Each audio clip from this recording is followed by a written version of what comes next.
some of the biggest brains in history, the people who literally changed the way we see the world, did it all without ever saying, "I do." Think about the person who figured out gravity, or the philosopher who taught us how to think about thinking, or the inventor who dreamed up our electric future. These game changers were so focused on their groundbreaking work, so deep in thought, that marriage just wasn't on their to-do list. We are talking about minds that birthed entire fields of science, redefined art, and shaped modern philosophy, all while navigating life as single individuals. Their stories are wild, their achievements are monumental, and their choice to remain unmarried is just one more fascinating piece of their incredibly complex puzzles. Number 8. Florence Nightingale. The lady with the lamp who lit up halcyon stomatistics. Florence Nightingale, born on May 12, 1820 in Florence, Italy, was more than just the lady with the lamp tending to wounded soldiers. She was a fierce reformer, a brilliant statistician, and a foundational figure in modern nursing. Her influence extends far beyond the dimly lit hospital wards of the Crimean War. It is embedded in the very structure of healthcare systems and the professionalization of nursing. Nightingale came from a wealthy, well-connected British family. In her era, women of her class were expected to marry well and manage a household. Florence, however, felt a different calling, one she described as divinely inspired, beginning in February 1837 when she was just 16 years old. She believed God was calling her to service, though the exact nature of this service was initially unclear. Her family was strongly opposed to her ambitions to become a nurse. Nursing in the mid-19th century was not a respected profession. Hospitals were often dirty, and nurses were typically untrained, sometimes portrayed as women of ill repute. For a young woman of Nightingale's social standing, this was considered a shocking and unsuitable path. Despite this opposition, Florence pursued her interest. She educated herself in the art and science of public health and hospital administration. She visited hospitals in London, Paris, Rome, and Germany, meticulously collecting data and observing practices. A key visit was to Kaiserwerth am Rhein in Germany in 1850 and again in 1851, where she observed Pastor Theodor Fliedner and the deaconesses working with the sick. This experience solidified her resolve. The Crimean War, which began in October 1853, provided the critical juncture for Nightingale's career. Reports from the front lines detailed horrific conditions for wounded and sick British soldiers. Sanitary conditions were appalling, infections were rampant, and official indifference was widespread. By October 1854, following a public outcry forwarded by reports from the Times correspondent William Howard Russell, Secretary of State at War Sidney Herbert, a personal friend of Nightingale, asked her to organize a corps of nurses to tend to the sick and fallen soldiers in the Crimea. Nightingale assembled a team of 38 nurses, whom she had personally trained, and sailed for Scutari, the location of the British Barracks Hospital, arriving in November 1854. What she found was a nightmare. The hospital was built over a massive cesspool, contaminating the water and the building itself. Patients lay in their own filth, on stretchers lining the corridors. Basic supplies were scarce. Rodents and insects were everywhere. More soldiers were dying from infectious diseases like typhus, typhoid, cholera, and dysentery than from battle wounds. Nightingale and her nurses set to work.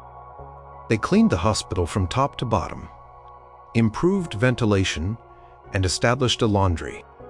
She ensured patients received adequate food, clean bedding, and proper medical care. She was known for her compassion, famously making rounds at night with a lamp, earning her the enduring moniker, the Lady with the Lamp. But her most profound and lasting impact came from her use of statistics. Nightingale was a gifted mathematician, and a pioneer in the visual presentation of statistical data. She meticulously collected data on mortality rates and the causes of death. She discovered that in one period, for every soldier who died from battle wounds, 7 died from disease.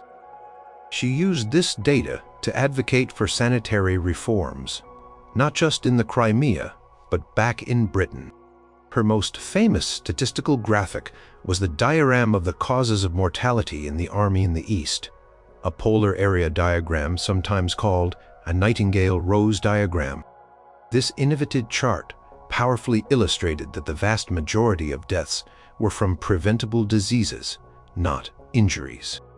This visual evidence was instrumental in convincing government officials and the public of the need for urgent reforms. As a result of her efforts, the mortality rate at the Scutari Hospital dropped significantly from a reported 42% to around 2%. After the war, Nightingale returned to England in August 1856 as a national hero. She did not bask in the glory. Instead, she used her fame and influence to continue her campaign for healthcare reform. She met with Queen Victoria and Prince Albert and presented her findings to the Royal Commission on the Health of the Army in 1857. Her 830-page report, Notes on Matters Affecting the Health, Efficiency, and Hospital Administration of the British Army, was packed with detailed statistical analysis and recommendations. Many of these recommendations were implemented, leading to significant improvements in military hygiene and hospital design. In 1860, she established the Nightingale Training School for Nurses at St. Thomas's Hospital in London, the first secular nursing school in the world. This marked the professionalization of nursing. Her book, Notes on Nursing, What It Is and What It Is Not, also published in 1859, a shorter version for popular audiences, became a standard textbook. It emphasized the importance of hygiene, sanitation, fresh air, light, nutrition, and a quiet, warm environment for patient recovery. She wrote extensively on hospital planning, and her advice was sought by countries all over the world, including the United States during the Civil War. Florence Nightingale never married. She received several marriage proposals, most notably from Richard Monckton Milnes, a politician and poet. She agonized over his proposal for years, ultimately rejecting him in 1849. She wrote in a private note that she believed marriage would enslave her to domestic duties and prevent her from pursuing her calling. She felt that her work required her undivided attention and dedication. She wrote, "I have a moral, an active nature which requires satisfaction, and that would not find it in this life." For her, a conventional marriage was incompatible with the mission she felt destined to fulfill. She chose her work over a personal life in the traditional sense, dedicating herself entirely to improving public health and nursing. Later in life, Nightingale suffered from chronic illness, possibly brucellosis contracted during the Crimean War, often referred to as Crimean fever. From 1857 onwards, she was frequently bedridden. Despite this, she continued to work relentlessly from her rooms in London, producing a vast body of writing, correspondence, and reports. She analyzed data, wrote books, and lobbied for reforms in public health in Britain and India. She became an expert on sanitation in India, despite never visiting the country purely through statistical analysis and reports. She received numerous honors, including being the first woman to be awarded the Order of Merit in 1907. Florence Nightingale died on August 13, 1910, at the age of 90, leaving behind a legacy that transformed nursing from a menial job into a respected profession and laid the groundwork for modern evidence-based healthcare. Her decision to remain single was, by her own account, a conscious choice that enabled her extraordinary achievements. Number 7. Henry David Thoreau. The philosopher of Walden Pond, who who marched to his own drummer. Henry David Thoreau, born David Henry Thoreau on July 12, 1817 in Concord, Massachusetts, was an American naturalist, essayist, poet, and philosopher. He is best known for his book, Walden, a reflection upon simple living in natural surroundings, and his essay, Civil Disobedience, an argument for disobedience to an unjust state. Thoreau's work embodies a spirit of individualism, self-reliance, and a deep connection to nature, ideas that have resonated through generations. He was a scholar of life, observing and writing about the world around him with keen insight. Thoreau attended Harvard College from 1833 to 1837, studying rhetoric, classics, philosophy, mathematics, and science. After graduating, he briefly taught at the Concord Public School, but resigned after a few weeks rather than administer corporal punishment. He and his brother John then opened their own grammar school in Concord in 1838, the Concord Academy, which was progressive for its time, incorporating nature walks and experiential learning. The school closed in 1841 after John became ill. A pivotal figure in Thoreau's life was Ralph Waldo Emerson, a fellow Concord resident and the leading figure of the Transcendentalist movement. Emerson became a mentor, friend, and intellectual sparring partner for Thoreau. From 1841 to 1843, Thoreau lived in Emerson's household, working as a children's tutor, editorial assistant, and handyman. Emerson introduced Thoreau to a circle of influential writers and thinkers, including Margaret Fuller Bronson Alcott and Nathaniel Hawthorne. Transcendentalism, with its emphasis on intuition, personal experience, and the inherent goodness of people and nature, profoundly shaped Thoreau's worldview. Thoreau's most famous experiment began on July 4, 1845, when he moved into a small cabin he had built himself on the shores of Walden Pond, on land owned by Emerson. He lived there for 2 years, 2 months, and 2 days.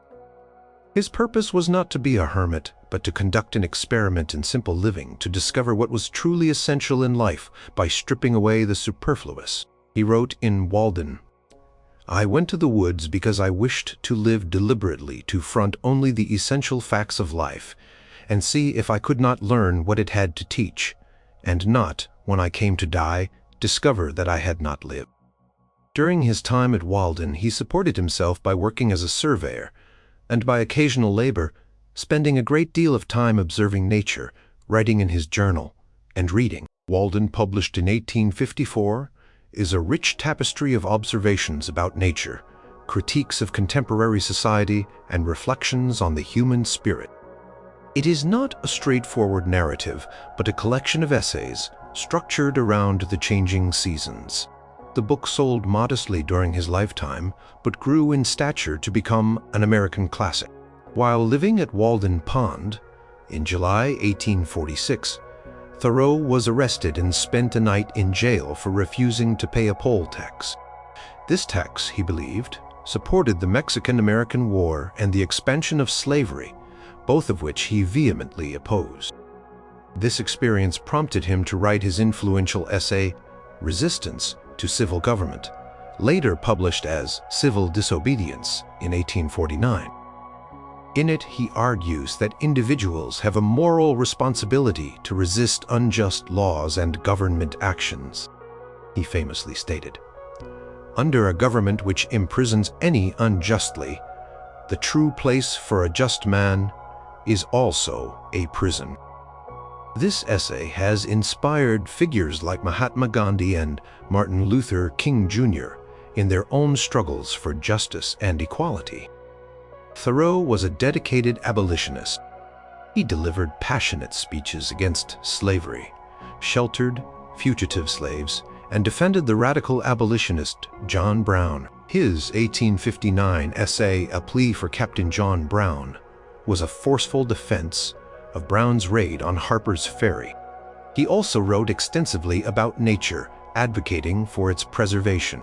His later essays, like Walking and Wild Apples, celebrate the untamed wilderness and argue for its intrinsic value. He was a meticulous observer of flora and fauna, keeping detailed journals of his observations. His writings on natural history are considered early contributions to ecology and environmentalism. He made detailed observations about forest succession and seed dispersal.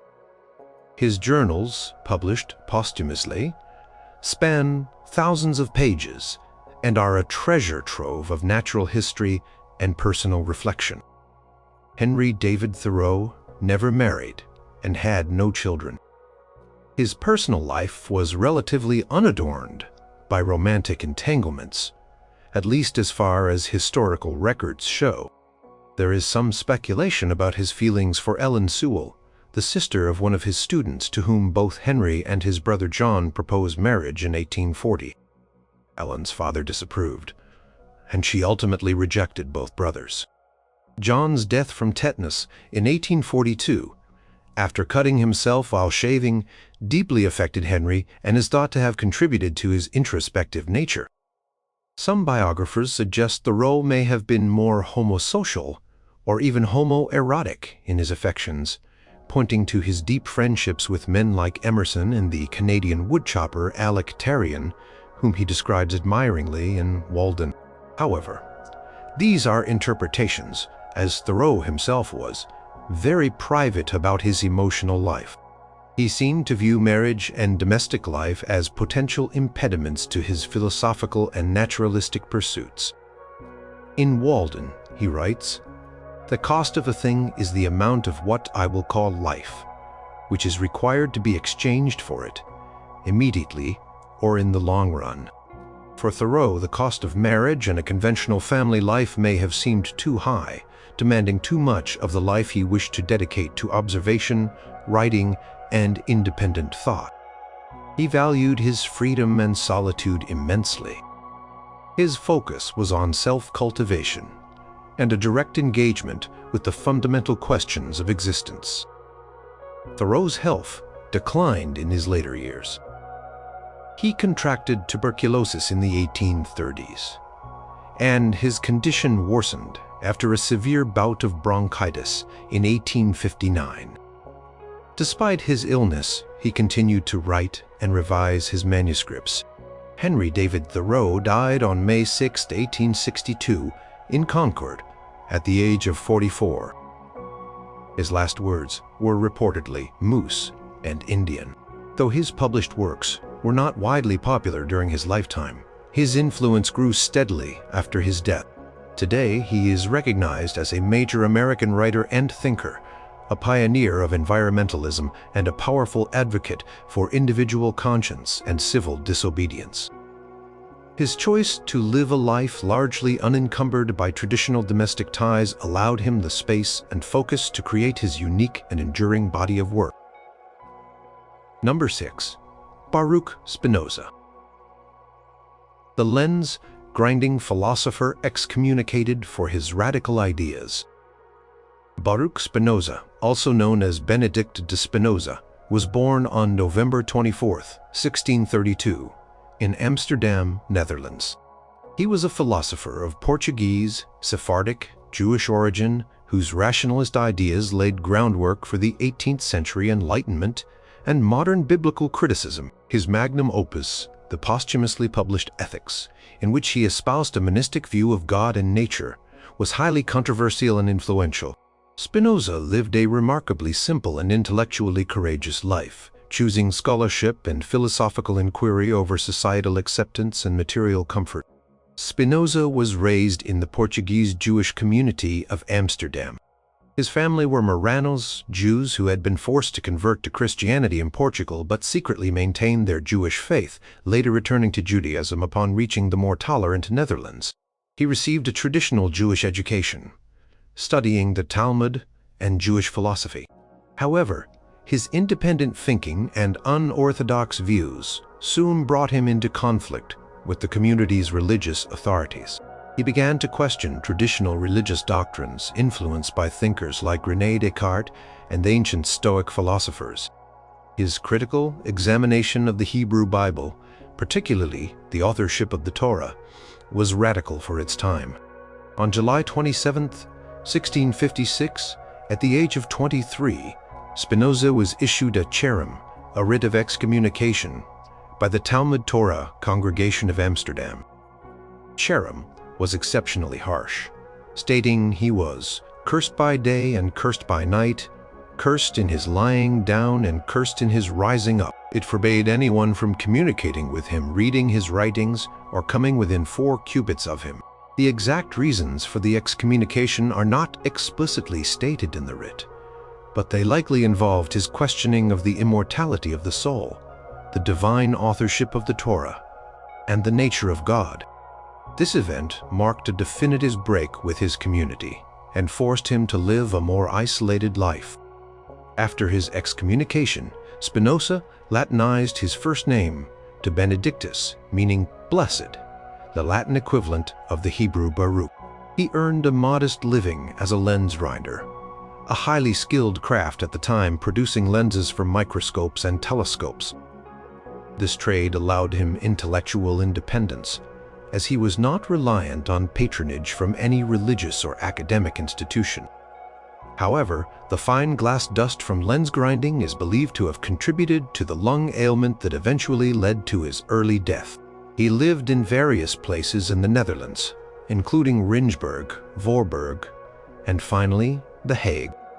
Spinoza's philosophy is most famously articulated in his Ethics, demonstrated in geometrical order, completed in 1675, but published posthumously in 1677.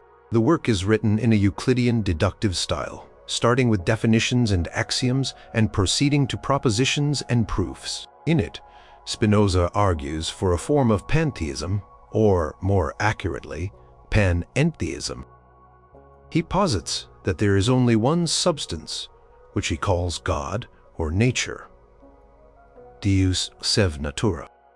This substance is infinite, self-caused, and eternal. Everything that exists is a mode or modification of this single substance.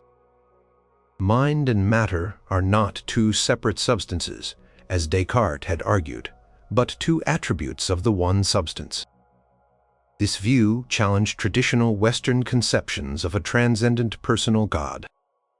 For Spinoza, God is not a creator deity separate from the universe, but is the universe itself, immanent in all things. His political philosophy primarily laid out in his theological political treatise, published anonymously in 1670, and his unfinished political treatise advocated for freedom of thought and speech.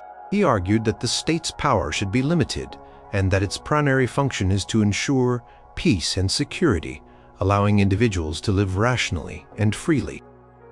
He believed that democracy was the most natural and rational form of government because it best preserved individual liberty. The theological political treatise also contained pioneering work in biblical criticism, arguing that the Bible should be interpreted historically and critically, not as literal divine revelation. This work caused a scandal and was banned by many authorities. Baruch Spinoza never married and is not known to have had any romantic relationships. His life was one of quiet contemplation, study, and correspondence with a small circle of friends and admirers. He lived frugally, dedicated to his philosophical work. There are anecdotes suggesting he was offered financial support in academic positions, including a professorship at the University of Heidelberg in 1673. He declined this offer, valuing his independence and freedom of thought above financial security or academic prestige. He feared that accepting such a position would compromise his ability to philosophize freely, as the offer came with the condition that he not disturb the publicly established religion. His choice to remain unmarried seems consistent with his overall lifestyle and philosophical temperament. He sought to live a life guided by reason, free from the sway of disruptive passions and societal expectations. In his Ethics, he discusses emotions extensively, arguing that true freedom comes from understanding and mastering one's passions through reason. A domestic life with its attendant emotional complexities and social obligations, might have been perceived by him as a distraction from his intellectual mission. His excommunication also likely made forming conventional family ties more difficult. He lived a solitary, but not reclusive life, engaging in intellectual exchange with a network of thinkers across Europe. Spinoza's health was never robust, and he suffered from a lung condition likely tuberculosis aggravated by the inhalation of glass dust from his lens grinding work. Baruch Spinoza died on February 21, 1677, in The Hague, at the age of 44. He left behind a legacy as one of the most original and radical thinkers of the early modern period. Though his works were controversial and often suppressed during his lifetime, and for a century after, his ideas profoundly influenced subsequent philosophers, including Gottfried Wilhelm Leibniz, Georg Wilhelm Friedrich Hegel, Friedrich Schleiermacher, and later thinkers like Gilles Deleuze.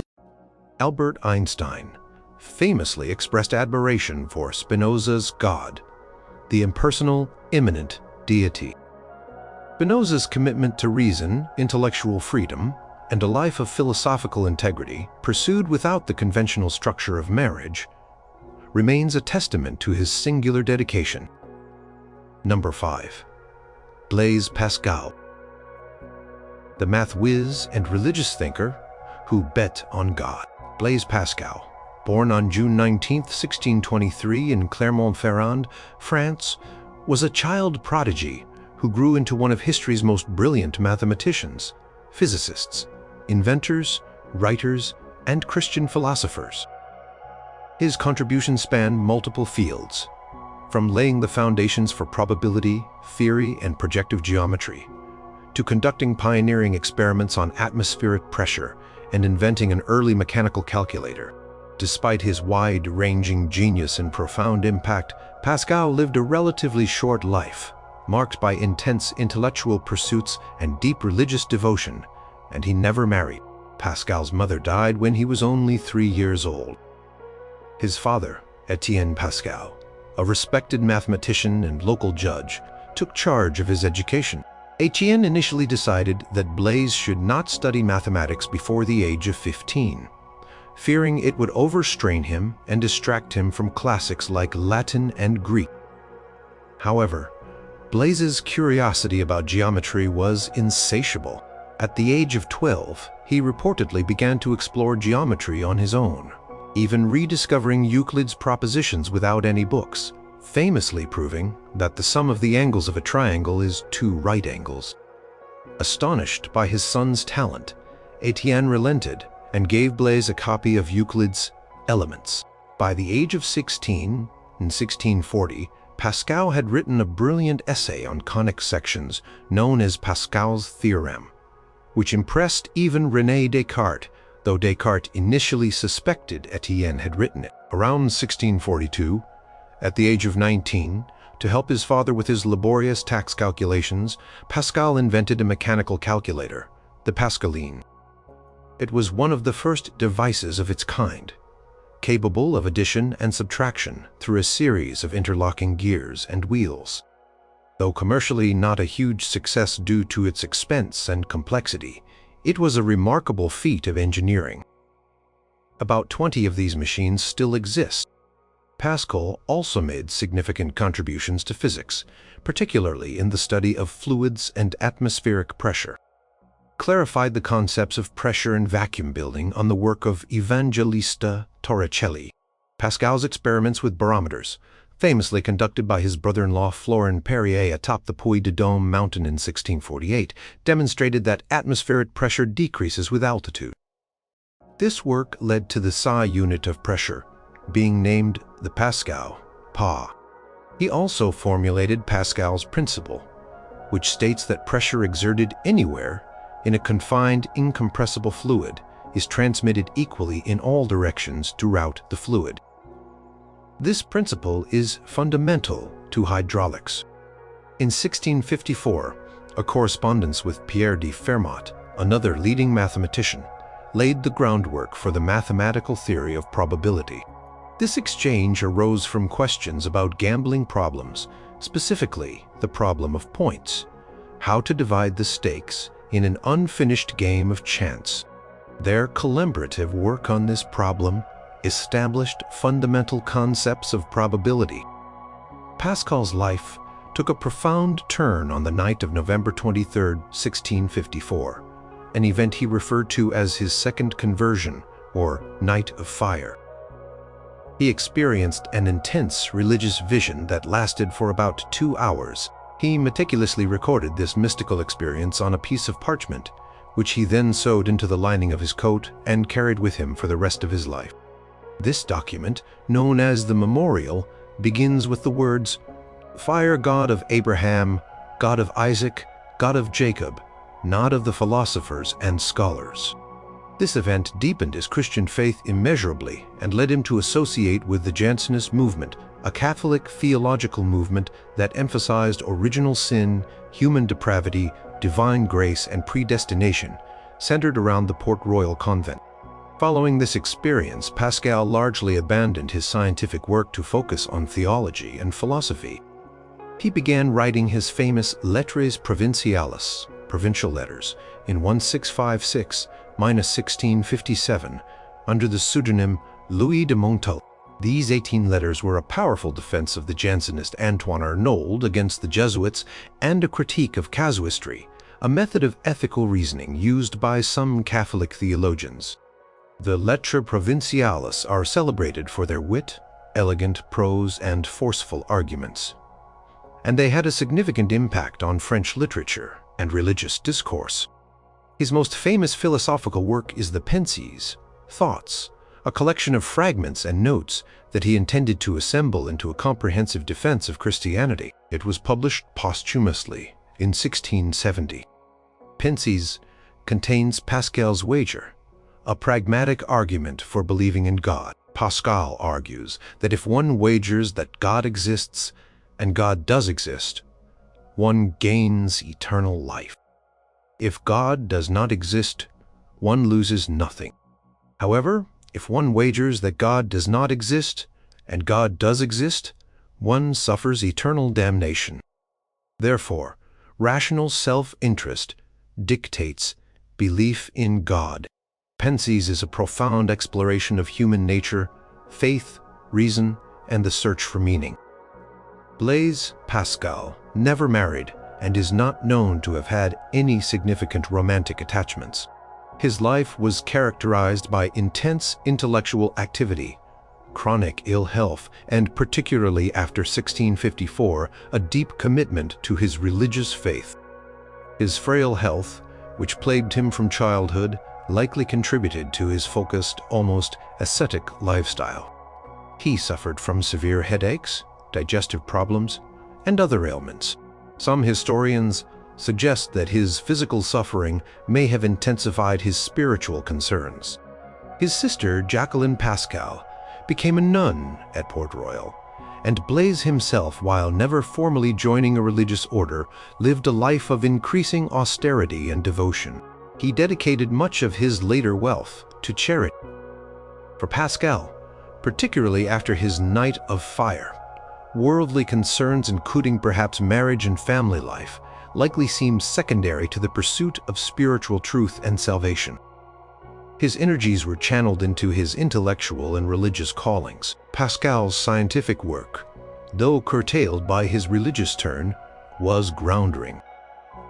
He continued to engage in some scientific thought, for instance, proposing a public transportation system for Paris, using carriages with multiple seats running on regular routes, a precursor to the modern bus system. This carrosses a 5 sous, 5-penny coaches, system was actually implemented in 1662. Blaise Pascal died on August 19, 1662 in Paris, at the young age of 39, likely from a malignant stomach tumor or tuberculosis. His contributions to mathematics, physics, and philosophy were immense for such a short lifespan. His decision to remain unmarried allowed him to dedicate his extraordinary intellect and passionate spirit entirely to the diverse fields he revolutionized and the profound religious questions he grappled with. Number 4. Nikola Tesla. the electric visionary who dreamed of wireless worlds. Nikola Tesla, born on July 10, 1856, in Smiljan, Austrian Empire, modern-day Croatia, was a Serbian-American inventor, electrical engineer, mechanical engineer, and futurist. He is best known for his contributions to the design of the modern alternating current, electrical system. Tesla was a visionary genius whose inventions and ideas were often far ahead of his time, leading to a career marked by both spectacular successes and heart-breaking setbacks. He possessed an almost otherworldly intellect and a singular dedication to his work, a dedication that left no room for conventional domestic life. He never married. Tesla's early life was marked by flashes of inventive insight. He had a photographic memory and an ability to visualize complex machinery in his mind with extraordinary detail, often building and testing devices mentally before constructing physical prototypes. He studied engineering at the Austrian Polytechnic in Graz and later attended the Charles Ferdinand University in Prague, though he did not graduate from either. In 1881, he began working for a telegraph company in Budapest, where he made his first invention, a telephone repeater. It was also in Budapest, while walking in a park in 1882, that Tesla conceived the idea for a brushless AC induction motor, a revolutionary concept that would form the basis of his future work with alternating current. In 1884, Tesla emigrated to the United States, arriving in New York City with little more than the clothes on his back and a letter of introduction to Thomas Edison. Edison, already a famous inventor, hired Tesla to work at Edison Machine Works. Tesla impressed Edison with his diligence and ingenuity, but their scientific and business philosophies soon clashed. Edison was a proponent of direct current, DC, while Tesla was convinced of the superiority of alternating current, for power generation and distribution due to its ability to be easily stepped up or down in voltage for efficient long-distance transmission. After a dispute over promised payment for redesigning Edison's DC dynamos, Tesla claimed he was offered $50,000, which Edison dismissed as a joke. Tesla resigned in 1885.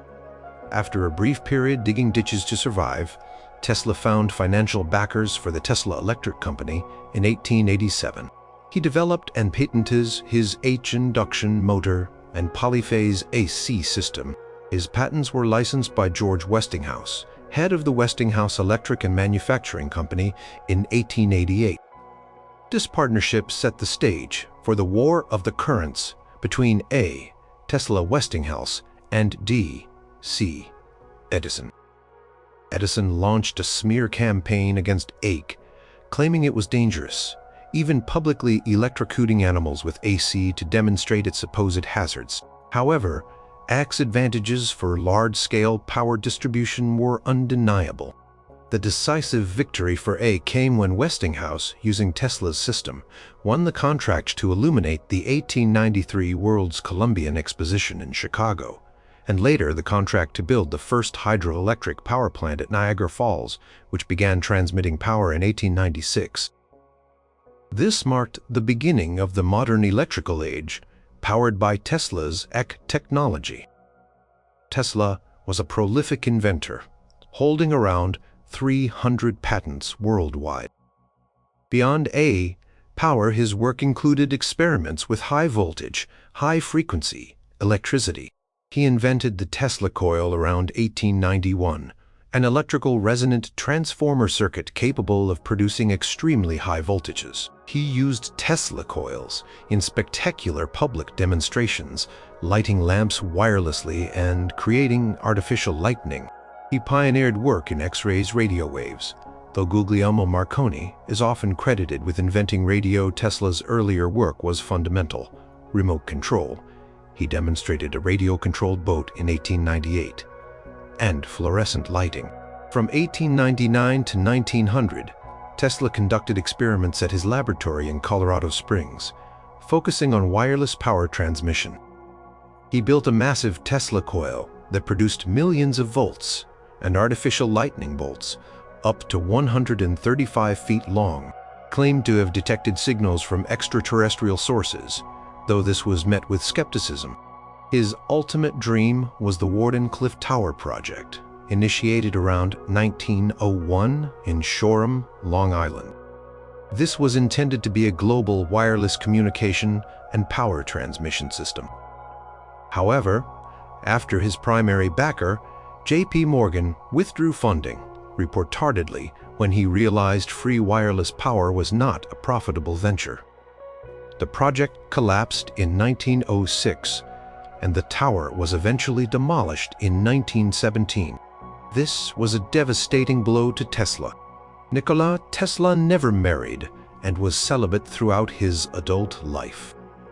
He believed that marriage and romantic relationships would interfere with his scientific work. He once stated, "I do not think you can name many great inventions that have been made by married men." He felt that his intense focus and mental energy were essential for his inventive process, and that domestic life would be a distraction. He lived a highly disciplined, somewhat eccentric life. He adhered to a strict daily routine, worked tirelessly, often forgoing sleep, and had specific, sometimes peculiar, personal habits. For example, he was obsessed with the number 3 and multiples thereof, and had a strong aversion to pearls, round objects, and touching hair. He was known for his impeccable grooming and dapper appearance. In his later years, Tesla became increasingly reclusive and eccentric, living in a series of New York hotels. He continued to work on new inventions and theories, but struggled for funding. He developed a deep affection for pigeons, particularly a specific white pigeon, which he claimed to love as one would love a human being. He would feed pigeons daily in Bryant Park, and sometimes bring injured ones back to his hotel room to nurse them. Despite his monumental contributions to science and technology, Tesla died relatively poor and in obscurity on January 7, 1943, at the age of 86, in his room at the Hotel New Yorker. Much of his work was not fully appreciated during his lifetime, but his legacy has grown immensely in recent decades. The psi unit of magnetic flux density, the Tesla T, is named in his honor. His vision of wireless technology, renewable energy, and robotics continues to inspire inventors and scientists. Tesla's decision to remain single was intertwined with his all-consuming passion for invention. He sacrificed personal relationships for a life dedicated to unlocking the secrets of electricity and shaping the technological future of humanity. His singular focus, while perhaps isolating, was also the crucible for his extraordinary genius. Number 3. Leonardo da Vinci. The Renaissance man who painted masterpieces and dreamed of flight, solo. Leonardo da Vinci, born on April 15, 1452, in Anciano near Vinci, in the Republic of Florence, present-day Italy, was the archetypal Renaissance man. He was a painter, sculptor, architect, musician, scientist, inventor, anatomist, geologist, cartographer, botanist, and writer. His genius, perhaps more than that of any other figure, epitomized the Renaissance humanist ideal. Leonardo's curiosity was boundless, and his powers of observation were legendary. His artistic masterpieces are iconic, and his scientific and engineering notebooks reveal a mind that was centuries ahead of its time. Throughout his life of relentless inquiry and creation, Leonardo da Vinci never married. Leonardo was the illegitimate son of Ser Piero da Vinci, a Florentine notary, and Caterina, a peasant woman. He received an informal education in Latin, geometry, and mathematics. Around the age of 14, he was apprenticed to Andrea del Verrocchio, a leading painter and sculptor in Florence. In Verrocchio's workshop, Leonardo learned painting, sculpture, and various technical mechanical arts. He qualified as a master in the Guild of St. Luke, the Painters' Guild of Florence, in 1472, at the age of 20. One of his earliest known contributions is believed to be the angel and parts of the landscape in Verrocchio's Baptism of Christ, Kirche, 1472 to 1475. His work was so superior that, according to the art historian Giorgio Vasari, Verrocchio resolved never to touch a brush again. As a painter, Leonardo created some of the most famous and admired works in art history. The Last Supper, 1495 to 1498, a mural in the refectory of the convent of Santa Maria delle Grazie in Milan, is renowned for its masterful composition and psychological depth, capturing the varied reactions of the apostles at the moment Jesus announces one of them will betray him.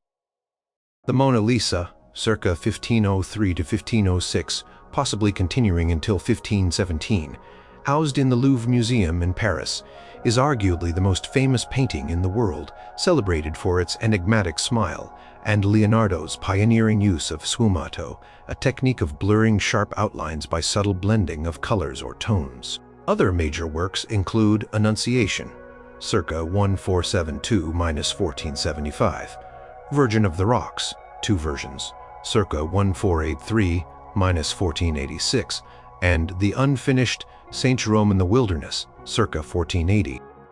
Beyond his artistic achievements, Leonardo was a prolific scientist and inventor.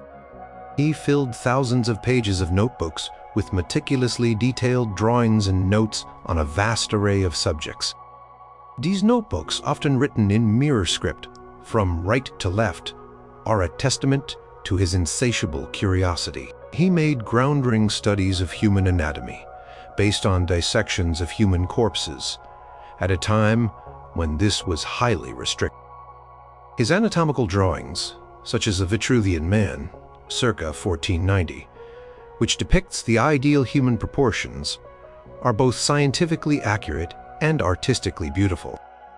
He studied the flight of birds and designed numerous flying machines, including ornithopters, machines that flap wings like a bird, and a helicopter like aerial screw. While these machines were largely unbuildable with the technology of his time, they demonstrate his visionary understanding of aerodynamics. His inventions and engineering designs were diverse and often centuries ahead of their practical realization. They included designs for an armored fighting vehicle, a precursor to the tank, a diving suit, a hydraulic pump, a canal lock system, a parachute, a giant crossbow, and various automated devices. He was also a keen observer of geology, hydraulics, studying the flow of water, and botany. He understood that fossils were the remains of ancient life forms and made astute observations about erosion and sedimentation. Leonardo da Vinci never married and had no children. His personal life has been a subject of much speculation, partly due to the limited direct information and his own private nature. He surrounded himself with young male pupils and companions such as Gian Giacomo Caproti da Oringo, nicknamed Salai, Little Devil, who entered his household in 1490 at age 10, and Francesco Melzi, who joined him around 1506. Salai remained with Leonardo for 3 decades, inheriting the Mona Lisa upon Leonardo's death. Melzi was Leonardo's principal heir and executor of his will, responsible for preserving his notebooks. In 1476, when Leonardo was 24 and still in Verrocchio's workshop, he was one of 4 men anonymously accused of sodomy in an incident involving a known male prostitute. Charges were dismissed due to lack of corroborating evidence, but the accusation may have contributed to his cautiousness regarding personal relationships and public scrutiny. Some historians interpret his focus on male anatomy, the androgynous beauty of some of his figures, and his close relationships with his male pupils as indicative of homosexuality. Sigmund Freud, in his 1910 psychobiographical study, also explored this possibility. Regardless of his sexual orientation, Leonardo appears to have sublimated much of his personal emotional energy into his art and scientific inquiries.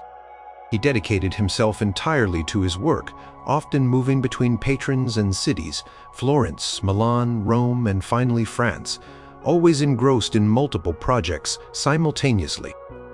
He wrote in his notebooks, "Intellectual passion drives out sensuality, and The painter who has clumsy hands, he is the one who has love for women, because the caress of a woman makes his hands clumsy.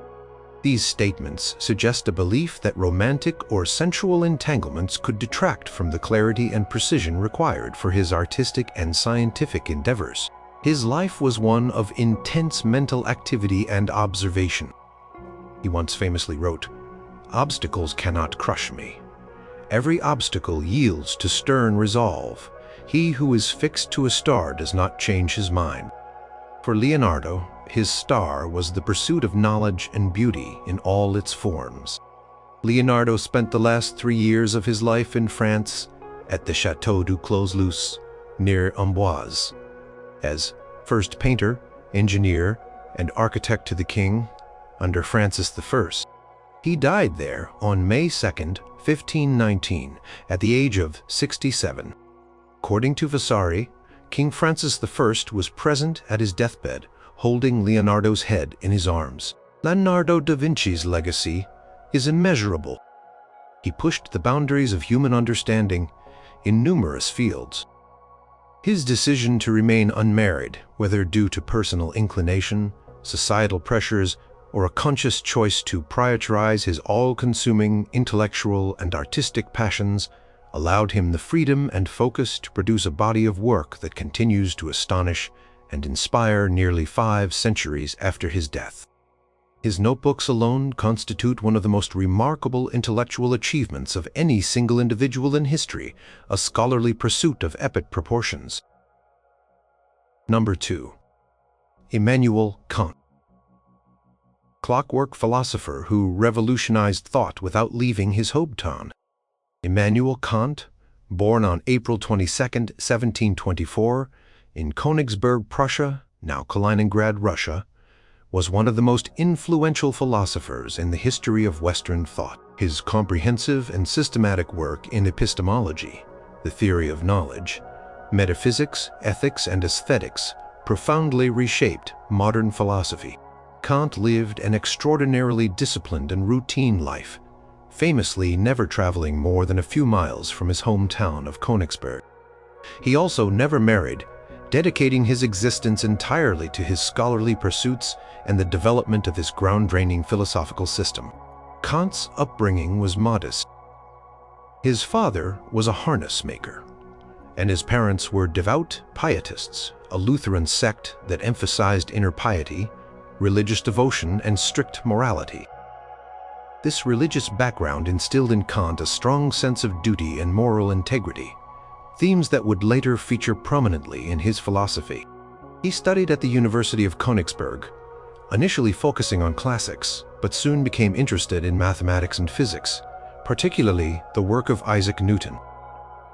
After his father's death in 1746, Kant worked as a private tutor for several years to support himself before returning to the university to complete his studies. He received his doctorate in 1755 and began lecturing at the university, covering a wide range of subjects, including metaphysics, logic, and physical geography. For 15 years, Kant worked as a privatisant, meaning his income depended on student fees. It was not until 1770, at the age of 46, that he was appointed professor of logic and metaphysics at the University of Königsberg, a position he held until his retirement in 1796. The period leading up to and following this appointment is often referred to as his silent decade, during which he published little but intensely worked on formulating the ideas that would culminate in his most famous work, Kant's Critique of Pure Reason, Bordi der reinen Vernunft. First published in 1781 and revised in 1787, is his magnum opus and a landmark in the history of philosophy. In it, Kant sought to resolve the dispute between rationalism, which emphasizes reason as the source of knowledge, and empiricism, which emphasizes experience. He famously described his new approach as a Copernican revolution in philosophy. Instead of assuming that our minds conform to objects, Kant proposed that objects conform to our minds. He argued that our understanding actively structures our experience of the world.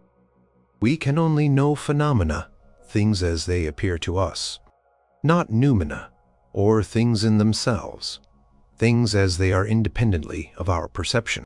Our minds possess innate categories of understanding, such as causality and substance, and forms of intuition, space and time, that shape all our experiences. This means that knowledge is a product of both sensory input and the a priori structures of the mind. This synthesis was revolutionary, establishing the limits and scope of human reason. Following the critique of pure reason, Kant published other seminal works that elaborated his philosophical system. His groundwork of the Metaphysics of Morals, 1785, and Critique of Practical Reason, 1788, laid out his ethical theory.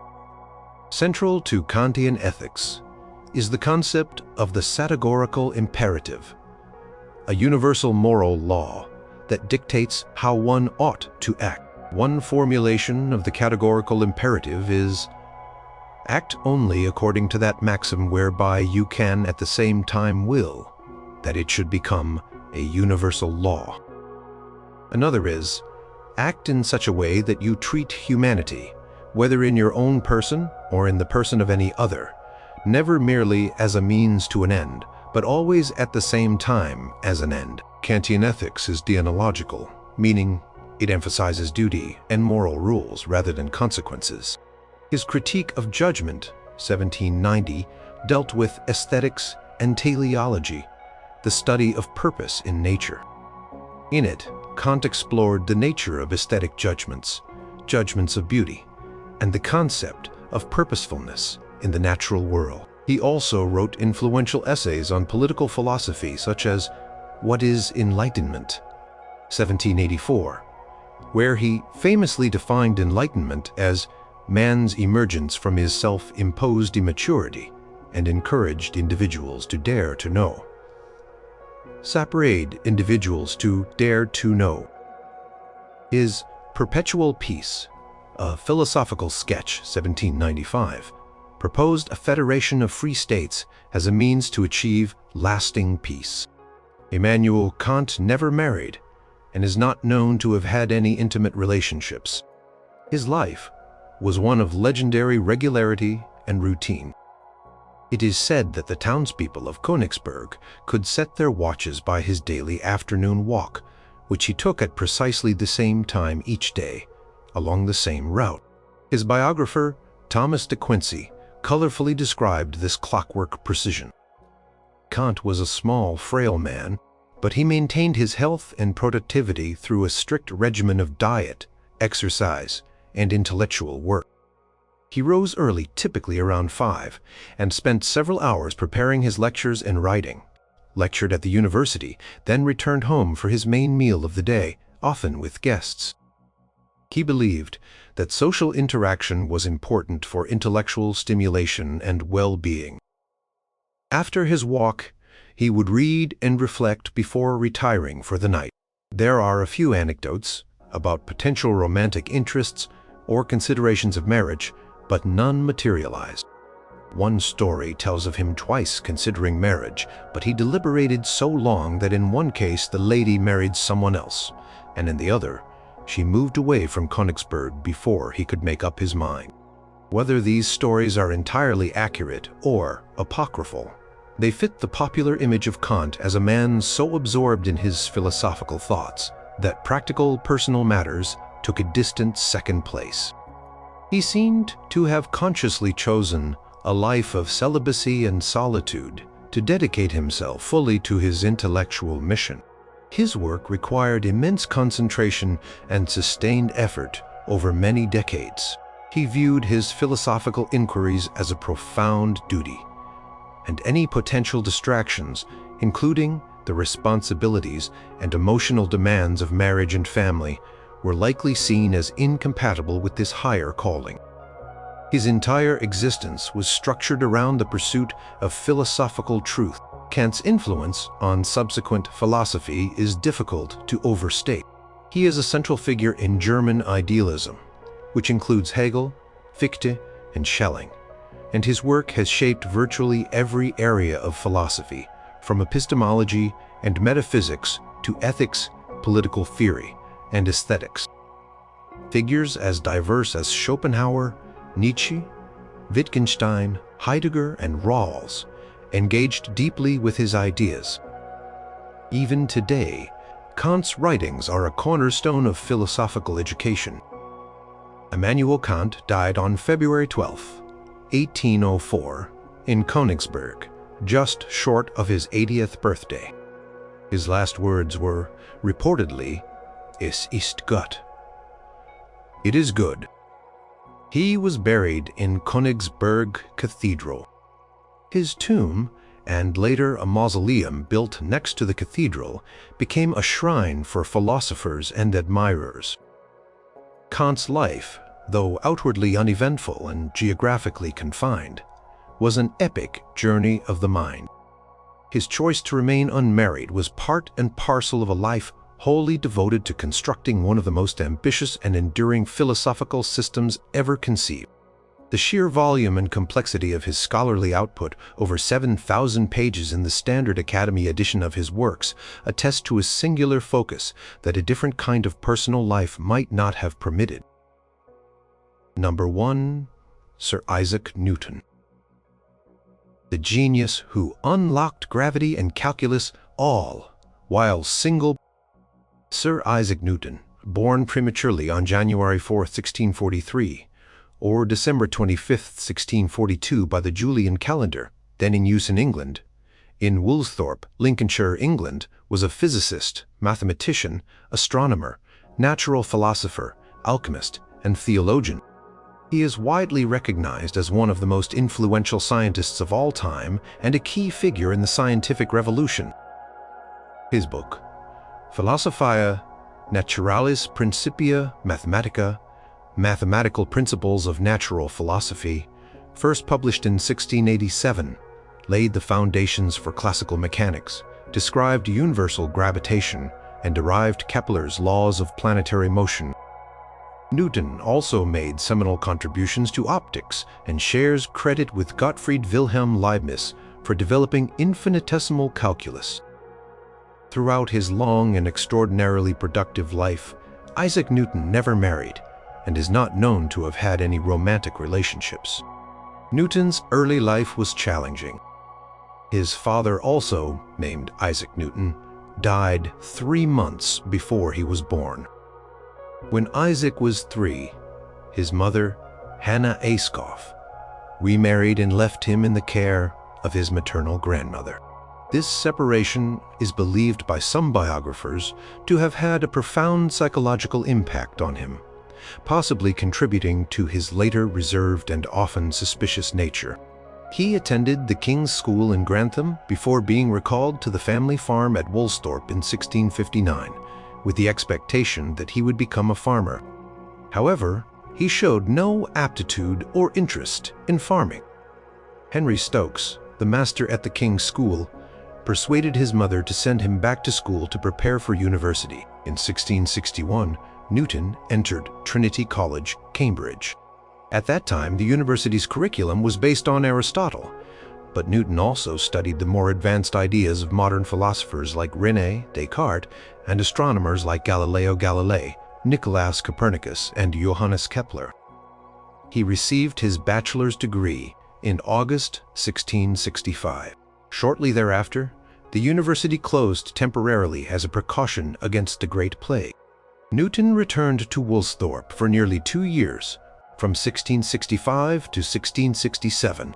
This period, often referred to as his annus mirabilis, or miracle year Somme, was astonishingly productive. It was during this time at home that he began to develop his theories on calculus, optics, and the law of gravitation. The famous story of the apple falling from a tree inspiring his thoughts on gravity dates from this period, though it is likely an embellishment of the more gradual process of insight. Upon his return to Cambridge in 1667, Newton was elected a Fellow of Trinity College. In 1669, he was appointed Lucasian Professor of Mathematics, a prodigious chair, at the remarkably young age of 26. His early work focused on optics. He discovered that white light is composed of a spectrum of colors which can be separated by a prism and then recombined. He demonstrated this through meticulous experiments to avoid the problem of chromatic aberration, color distortion. In refracting telescopes, Newton designed and constructed the first practical reflecting telescope in 1668, using mirrors instead of lenses. This Newtonian telescope was a significant advancement. His work on optics was presented to the Royal Society in 1672 and later published in detail in his book Optics, 1704. Newton's most famous work, the Principia Mathematica, was published in 1687 with the encouragement and financial support of his friend, the astronomer Edmond Halley. In this monumental 3-volume work, Newton formulated his 3 laws of motion. An object at rest stays at rest, and an object in motion stays in motion with the same speed and in the same direction, unless acted upon by an unbalanced force. The acceleration of an object is dependent upon 2 variables. For every action, there is an equal and opposite reaction. The Principia also contains his law of universal gravitation, which states that every particle of matter in the universe attracts every other particle with a force that is directly proportional to the product of their masses and inversely proportional to the square of the distance between their centers. This single law explained both the fall of an apple and the orbits of planets, unifying terrestrial and celestial mechanics. Principia is considered one of the most important scientific books ever written, establishing the mathematical foundations of modern physics. Newton also developed infinitesimal calculus, a powerful mathematical tool for dealing with changing quantities. Called his method fluxions. He developed it in the mid-1660s, but did not publish it extensively until much later, independently. Gottfried Wilhelm Leibniz in Germany also developed calculus. This led to a bitter priority dispute between the 2 men and their supporters, which consumed a significant amount of Newton's energy in his later years. Sir Isaac Newton never married, and as far as historical records indicate, had no romantic liaisons. His life was characterized by intense, almost obsessive, focus on his intellectual pursuits. He was known to be highly secretive, fiercely protective of his work, and often deeply engrossed in his thoughts, sometimes forgetting to eat or sleep. There are anecdotes of him being so absorbed in a problem that he would remain standing for hours after getting out of bed, or would start to leave his room and then sit down again, lost in thought, for an extended period. His personal life was largely devoid of the usual social entanglements. He had a few close friends like John Locke and Edmund Halley, but he was also prone to intense feuds with scientific rivals, such as Robert Hooke and Leibniz.